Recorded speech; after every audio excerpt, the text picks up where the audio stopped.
Hello, dear viewer. I hope you've already subscribed by clicking the bell so you don't miss new parts or new stories. Enjoy the story, and of course have fun watching it. Dig 2 Graves. Chapter 5. I put the gear selector in park and turn off the ignition. The low background noise of the radio and engine fades into the darkness, replaced by the silence of the car. I look over at her, sitting nervously in the passenger seat. We haven't spoken a word since she got into my car. I seriously question whether or not I should agree to this trip to a small hill overlooking Austin. I'm reminded of how quickly the last 6 months have flown by. It was a trip to hell and back, a train ride called Heartbreak. My first decision was to break up with everything I knew in Dallas and move back to Austin and the University of Texas. I knew that the details of my and Susie's breakup would eventually leak out into the gossip-hungry lawyer world revolving around Dallas. There was no way I could survive in that sad environment. It was like the Old West. I had to get out of town. At UT, I was gladly accepted as a guest lecturer at the end of the semester. Austin wasn't far enough away to avoid the gossip coming from Dallas, but the more liberal environment of academia was more forgiving than I would have encountered up north. Just last week, the dean of the law school offered me a full-time position, and I immediately accepted. I was very proud of how well Christy had handled my role at my former firm. I seemed to have trained her well, and I was pleased to see her flourish on her own. Because of how well I tutored Christy, the idea of teaching full-time has become appealing to me, and I am more than ready for a change. I think teaching will be a much more fulfilling endeavor. I don't think I'll miss the corporate world, and I'm certainly not short on funds. In my divorce from Susie, we divided our joint assets equally. But since the house was mine before the marriage, I retained full ownership since I contributed that value to the marriage. In addition, Susie refused to receive any of my severance pay from my former firm. At the time, I would have fought her to the last penny, so I was surprised when they didn't fight over $6 million. Now, 6 months later, looking back, I realized that the anger at Susie has largely faded. Our divorce was slowly making its way through the Texas court system. Susie was not contesting the financial settlement part of our divorce, but she was contesting the divorce itself. She wanted us to go through counseling, and she was able to convince the judge hearing our case to agree to this. However, Bill was able to get the marriage counseling to be limited to 6 hours. Since I had moved to Austin, the logistics of attending counseling became difficult, as it required someone to travel a bit. With the help of our attorneys, we arranged for 3 monthly sessions of 2 hours each. The first 2 sessions were held in Dallas with a counselor of her choice. The third and final session was here in Austin with a counselor of my choice. Susie wasn't thrilled about the division of counselors, but she really had no choice. The judge did not stipulate how the counselors would be chosen, only a mandatory 6 hours and report to the court. She knew, as I did, that if she challenged the decision, the judge would find the 2-1 ratio in her favor more than fair. The outcome of the first 2 sessions I couldn't have predicted better. The counselor was a woman, and all 4 hours were spent in storytelling. I sat and listened in silence about how women are suppressed from childhood. How this early suppression of their spirit leads to unexpected surges in their lives. Mini revolutions, so to speak. It was all I could do not to laugh when the counselor tried to justify Susie's behavior. It wasn't counseling, it was rationalization. After both sessions in Dallas, Susie tried to get me to stay after the session to socialize and even invited me to stay at her house. After moving to Austin, I quickly put my old house on the market and was pleased with how quickly it sold and at the price I wanted. Both times when Susie offered to let me stay, I politely declined, and without further conversation, I took the long drive to Austin that same evening. Tonight was the 3rd and final counseling session. I knew she would have trouble finding the counselor's office, so I arranged to meet her at the LBJ library and drive her there. Susie looked depressed and resigned when I picked her up from the library. The farce of the first 2 consultations turned out to be nothing more than an attempt to justify her behavior and to get me to forgive her and begin reconciliation. I almost laughed at her surprise when she saw that I had chosen a female counselor. She didn't yet know how difficult the night would turn out to be. But in the end, I was more surprised than Susie at how the session went. It was the last session on the counselor's schedule, starting at 7 p.m. It was to last only 2 hours, after which I was to be free, having fulfilled the last condition necessary for a divorce. We didn't leave the counselor's office until after 10. Before tonight, I had already met with a counselor. I see her regularly, and she was already familiar with the situation from my perspective. She also knew all about the first 2 farces in counseling, although the word farce is my descriptor, not hers. 5 minutes into the session, I realized that something was clearly wrong. My counselor told Susie that she knew everything about our relationship, from when we were students to now. She told Susie that she had heard my point of view, and now she wanted to hear Susie's side of the story. Wasting no time, she started asking questions. Unlike previous counseling sessions, and to my surprise, Susie made no attempt to defend herself or her actions. She didn't brush off any of the questions. At one point, I got the impression that Susie realized that it was over, and she no longer had to hide her emotions. I watched in amazement as my hard-headed, dominant ex-wife surrendered to my counselor. Over the next 3+ hours, we all learned a lot. In the time I've known Susie, she has never had a father in her life. Early on in our relationship, I realized that this was a touchy and taboo subject. I accepted her feelings and never broached the subject. It was also obvious that although she loved her mother, she had little respect for her and had little or no relationship with her. Even to a dullard like me, it was obvious that Susie had matured early and learned to take charge of her life. I learned how her father controlled her mother. He threatened to date other women if she did not provide him with sexual favors. Dependent on him, Susie watched her mother obey his requests, even if those requests required her to go to bed with other men. I listened, as Susie described one night from her childhood when she was supposedly locked in her room. Instead, she hid in the closet of her parents' bedroom. At the time, she didn't realize what she saw that night, but later guessed that 2 strangers her father brought home were having sex with her mother. It was her own father's voice warning her mother that she had better swallow. Her father had not kept his promise not to cheat either. Late that night, Susie heard the sounds of other women in the house, as well as her mother's crying. She heard her father telling her mother that she was being punished for not doing what he had asked her to do. Then the beatings began. Susie never saw the marks on her mother, but she heard them at night. Only later did Susie learn that her father knew how to beat her mother so that no marks were left, at least none that would be visible on her clothes. It wasn't until her father began to show interest in Susie that her mother sprang into action.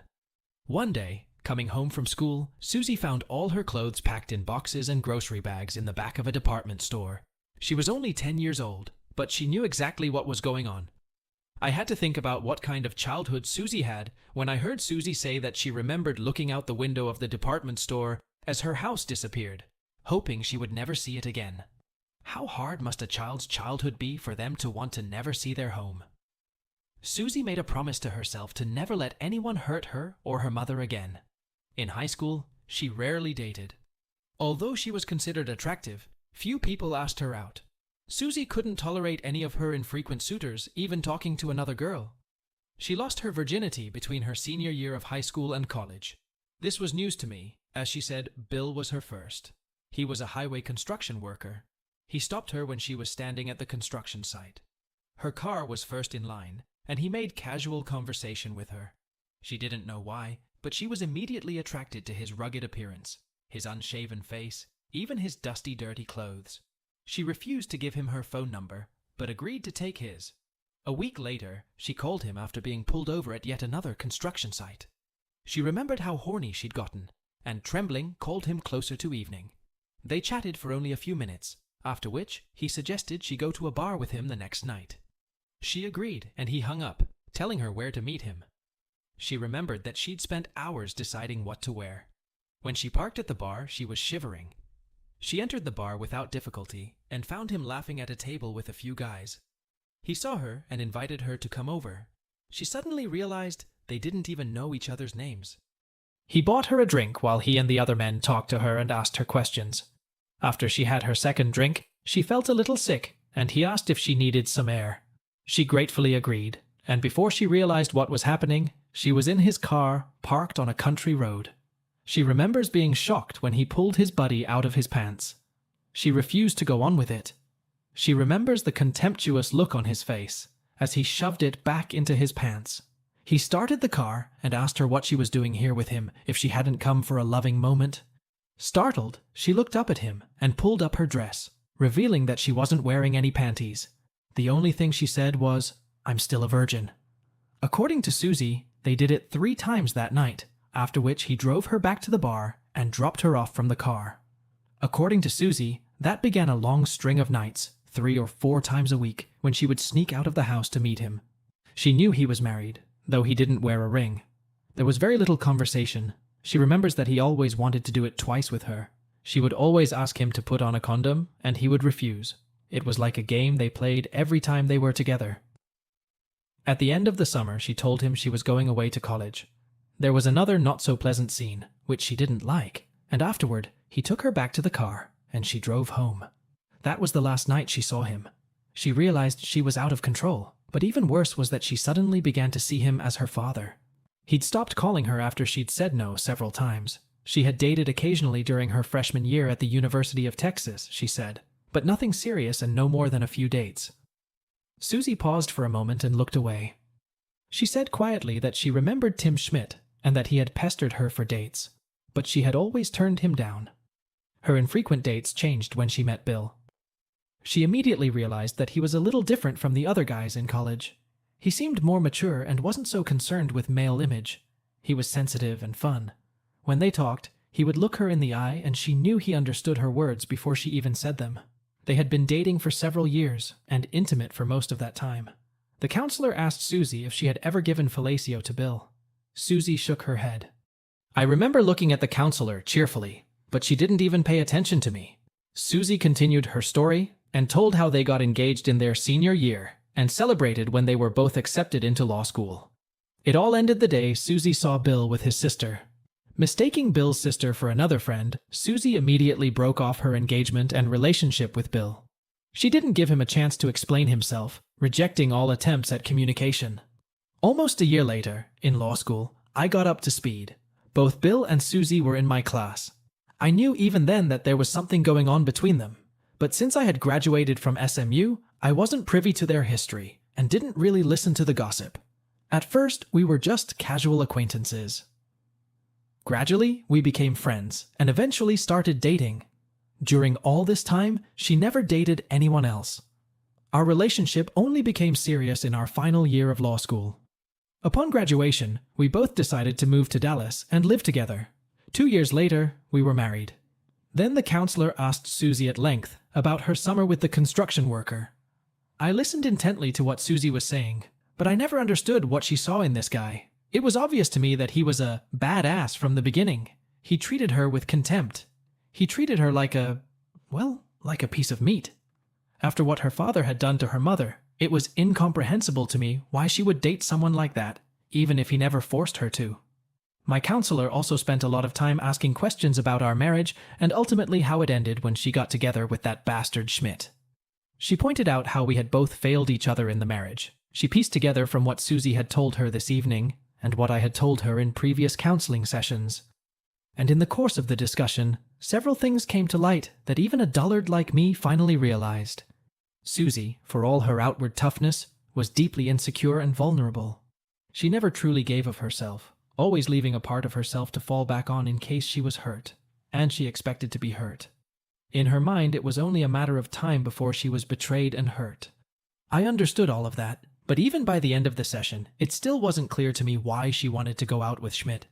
Okay, I could understand that it was revenge for what she thought had happened between Heidi and me, but Schmidt? He's a disgusting asshole. And she didn't need to know my opinion to realize that, and humiliate me the way she did. I have learned probably more about Susie in this counseling session than I have in all the years of our marriage.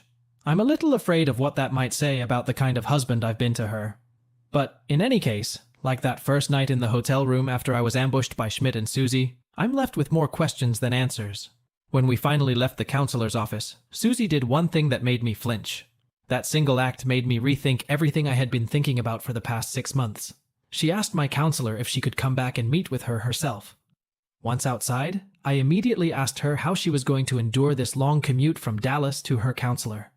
She looked right at me and told me that she was already planning to move here to Austin. I asked her if she was doing this because she wanted to keep trying to reconcile. She looked away and replied that she understood that I would never forgive her. She went on to say that she understood one of the reasons I left Dallas so quickly. After the shit hit the fan, she was forced to resign from her position as an assistant prosecutor. She took the only position she could find, public defender. She didn't like that side of the law, she said, and the stigma of what happened still haunts her in all circles, both professional and social. I asked if she had a job, and she said she had cashed in her services and thought she could get a job as an assistant state attorney general. I asked if she needed a place to stay for the evening. She said she planned to come back in the evening. I shrugged and said that she had lost an extra 90 minutes and had a long drive ahead of her. She said she hadn't brought any other clothes with her.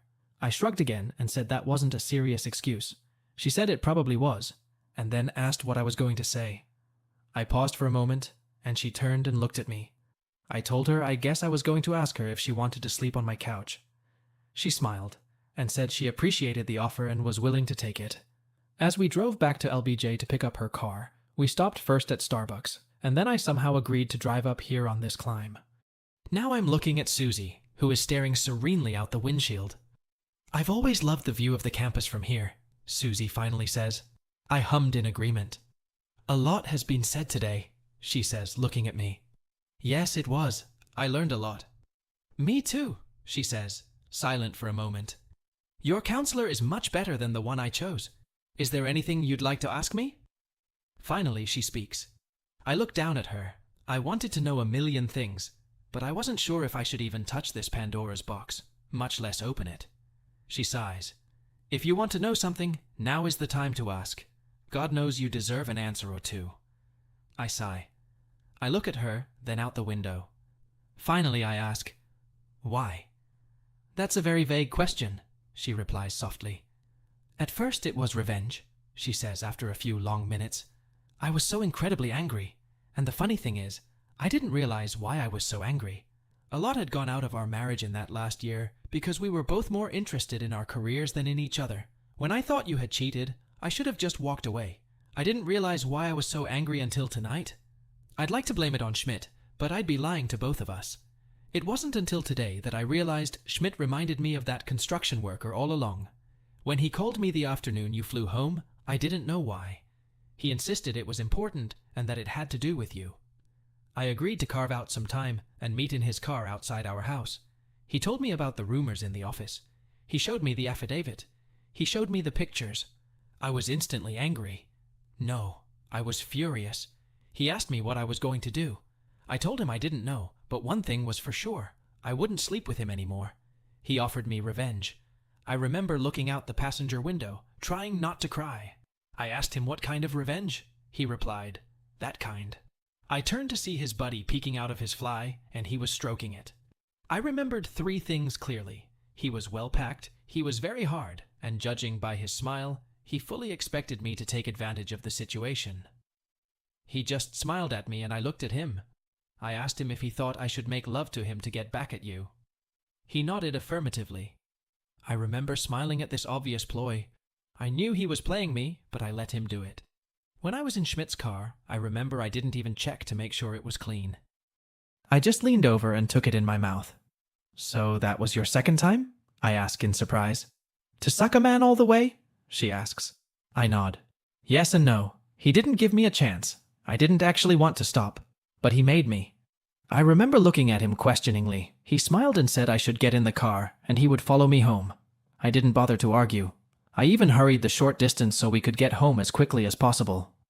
I remember looking at my watch as we pulled into our driveway. I knew your plane was already on its way to DFW. When I opened the garage door, I was surprised he pulled in with me, but then I realized it was a smart move so the neighbors wouldn't see. I was already ready to make love to him before I ran into you. He followed me into the house, carrying a bag. I took his hand and led him into our bedroom. I imagined you making love to Heidi on our bed, and I wanted to get even. I got down on my knees and did what he asked. He asked me how much I wanted revenge. I answered that more than anything. He asked how far I was willing to go. I replied that as far as necessary. He asked if I was sure. I replied that I was absolutely. Then he laid out his plan. He showed me the negligee he wanted me to wear. How I will seduce you. How I will put you in the chair. How he would then make love to me and leave. I'm ashamed to admit that the rest of the plan was mine, Jake. I was on my knees on our bedroom floor, listening to his plans and coming up with even more insidious plans, even better ways to hurt you. It was my idea to put the chair down and have him do it right over your face. What you were supposed to lick out of me wasn't planned. It only occurred to me at the last minute. I think, at least I hope, that if I had thought it through, I wouldn't have talked you into doing it, My only excuse is that I was overwhelmed by my own anger. Oh God, Jake, I was so angry. I remember the look on Schmidt's face when I undressed in front of him and put on the negligee.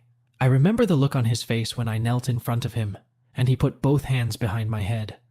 I remember the look on your face when I took your flowers and kissed you. I remember how angry you got when you found out Schmidt was there, and I fed off your anger. The angrier you got, the more I enjoyed the anger I felt for you. And then I hurt you so badly. I'm so sorry, Jake. I understand if you can't find a way to forgive me. Susie starts to cry. I'm sorry, Jake, she repeats. Okay, I kind of understand what revenge is. Even if it was wrong and misguided, I get it. I even understand how you and him did it. Especially since I know he organized a lot of shit beforehand. What I don't understand is why you continued with him. You made love to him while I was in the hospital. You made love to him even when the evidence of my so-called affair fell apart. Why? The first night was revenge. I don't justify the rest. I don't really understand it myself. I didn't even want to take you to the hospital. I just wanted to kick you out of the house and hope you died in the street. It was Schmidt who got a little worried when you didn't regain consciousness and insisted we take you to the hospital. I didn't care at that point, but I agreed. Even after we got you to the hospital, I was still too angry to care about you. We returned home, where he continued to make love to me all night. I remember that I eventually fell asleep from exhaustion. He looked at me so much that I wanted to be his night butterfly. The rest of the day was a blur. I was trapped in this world where I was so angry with you, and I was his night butterfly. I remember after lunch we took a break, and I wondered if I should call the hospital. He told me that he had asked his friend from the police to check on you, because he thought you might be getting rowdy. He said you had already checked out of the hospital and were staying at a hotel downtown. I didn't realize until our last meeting a few days later that everything he told me was a lie. Anyway, when he told me that you had been released from the hospital, I started thinking about our accounts. It was just as easy to transfer the money and cancel the cards. I had no trouble getting the judge to sign the TRO, even on Saturday. Schmidt said he would make sure it was served, and I let him. But, shh, she interrupts. Let me finish. You asked why. I'm trying to tell you. I'm trying to tell you everything, even if it's something I don't think you want to know. It's just... She fell silent, hesitating. I knew it was over between us, she begins again. I knew I would never listen to your excuses, even though I probably did every day, didn't I? I knew that nothing would ever save our marriage again. I knew I'd never forgive you. And to top it all off, there was this bad boy. Tonight I realized that Schmidt really reminded me of a construction worker. I knew he only wanted one thing, and by giving him that, I'd also be pissing you off. I was tired of the same old predictability. I wanted something different. I wanted something risky. He was a bad boy. He wanted me to be a bad girl. He made me want to be a bad girl. I lean back in my chair. I feel the anger from 6 months ago rising from my center like bile. It makes me want to scream at her. I count to 10, then 20. A few minutes pass in silence. Can I ask a few questions? She raises her eyes to me again, anticipation written all over her face. The day Schmidt called you into his office for lunch, what happened? Susie turns and looks at me, then snorts with laughter. I look at her in surprise. Sorry, you'll have to forgive me for laughing, she says, but it was the only good thing that happened all week. After a few moments, she stops laughing, and then sighs heavily. By then, she continues, I knew Schmidt had set me up. I hadn't admitted it to you yet because I had no idea how I could apologize. How can you apologize after what I did to you? I admit I was intrigued by what he might have wanted. I knew it wasn't lunch. Of course he knew that the little facade he'd built was starting to crumble fast, just as fast as our marriage had that Friday night. So I went to see him. I stopped at his receptionist's desk, and she told me I could go in. When I entered Schmidt's office, he was standing at his desk. He smiled at me and gestured for me to kneel at his feet. I almost laughed, but instead I just smiled, closed the door behind me, and locked it. When I walked up to Schmidt, he was smiling almost as wide as I was. I really regretted not wearing heels. Although the point came in handy, unfortunately the shoe came off my foot on contact with his groin, so I don't think he got the full force of my blow. I still remember the look on his face as he slowly sank to his knees. I walked over to where my shoe had flown and put it back on my foot as Schmidt collapsed to the floor. Then I went back to him and leaned over him and whispered to him never to call me again. Then I unlocked his door and closed it behind me. Susie stifled another laugh. Sorry, I probably shouldn't laugh at something like that. If it's about Schmidt, feel free. I paused before continuing. You just mentioned that you already knew when Schmidt called you into his office that he was setting you up. You were always so cold and unforgiving when Bill and I met with you and Vicky. When did you start to suspect that you had been duped? Susie stares straight out the windshield. Jake, that Wednesday morning when we met, you effectively shattered every belief I had desperately clung to. To admit to myself that I'd been duped would have meant admitting that everything I'd done not out of revenge, but as a criminal. My lame claim to righteousness was that everything I did out of revenge, as if that were a really good reason. When you took that away from me, what was I left with? That I was suddenly a cheater? That I'd ruined my marriage? That I was a night butterfly? That I was no better than one of my father's night butterflies? Or worse, as bad as my mother? No, I couldn't accept that. But you made me. By Wednesday, I could no longer refute what my mind was clinging to. But in answer to your question, I seriously doubted all the evidence I had as early as Tuesday. But even earlier, on Monday morning, I exposed Schmidt's first lie. One of the police lieutenants caught me in my office almost immediately after you left. He had a partially completed police report of your assault as recorded at the hospital. The police officers who investigated the report at the hospital quickly realized that your wife was one of the ADAs and discreetly passed it to the lieutenant up the chain of command. He asked me what I wanted to do with the police report. I asked him if you volunteered any information indicating that a crime had been committed. He replied that he had not. I told him not to worry about it and to drop the matter. I returned the police report to him, but did not immediately notice that it indicated that you had left the hospital on Sunday. Schmidt told me you checked out Saturday morning. Despite all your claims of innocence on Monday morning, it was the first domino to fall that broke my resolve. Okay, then if you had serious doubts Tuesday morning, how could you meet with him Tuesday night? I asked with desperation. There was silence in the car. I knew you'd ask that question eventually. I don't have a good answer for you, Jake, or at least an answer that would make you feel any better. I've already told you that I knew our marriage was over. But by Tuesday night, I realized that our marriage was over not because of what you did, but because of what I did. I knew it didn't matter anymore. So why was I with him Tuesday night? Because, Jake, I wanted to. Not so much with him specifically, but with anyone who would make me do something delightful. After all, I didn't have a marriage to prevent it anymore. I take my gaze away from her face and join her, looking out the windshield. I consider asking her if she's still trying to fulfill her need to be decadent, but decide that's not what I want to know. After a few more minutes of silence, Susie says, "Can I ask you a question?" I turn to look at her. Sure, but there's no guarantee I'll answer. What happened to Schmidt? I stared at her for a moment. What makes you think I know anything about this piece of shit? Because I know you. I know you wouldn't let him get away with what he did, any more than you let me get away with it. I smile, looking back through the windshield. One of the nice things about having free funds is that they are actually free. Let's say, hypothetically, someone with lots of spare cash hires a private investigator to follow a piece of shit. And suppose that every time that piece of shit tries to get a job, that someone passes on some inside information to the HR director so that the director knows that the piece of shit is really a piece of shit. So, the last I heard from this piece of shit is that he can get a job anywhere, and so far that hasn't been confirmed. And finally, let's just say that this piece of shit has exhausted all of his own spare cash and is now selling things off to survive. I see, Susie said. And hypothetically, how long would a private investigator keep tabs on what a piece of shit is doing? Shrugging his shoulders. Hypothetically, I'm not sure, but there's a lot of available funds. What about us? Asked Susie. We? Parroted I. I mean, have you ever seen it so we can...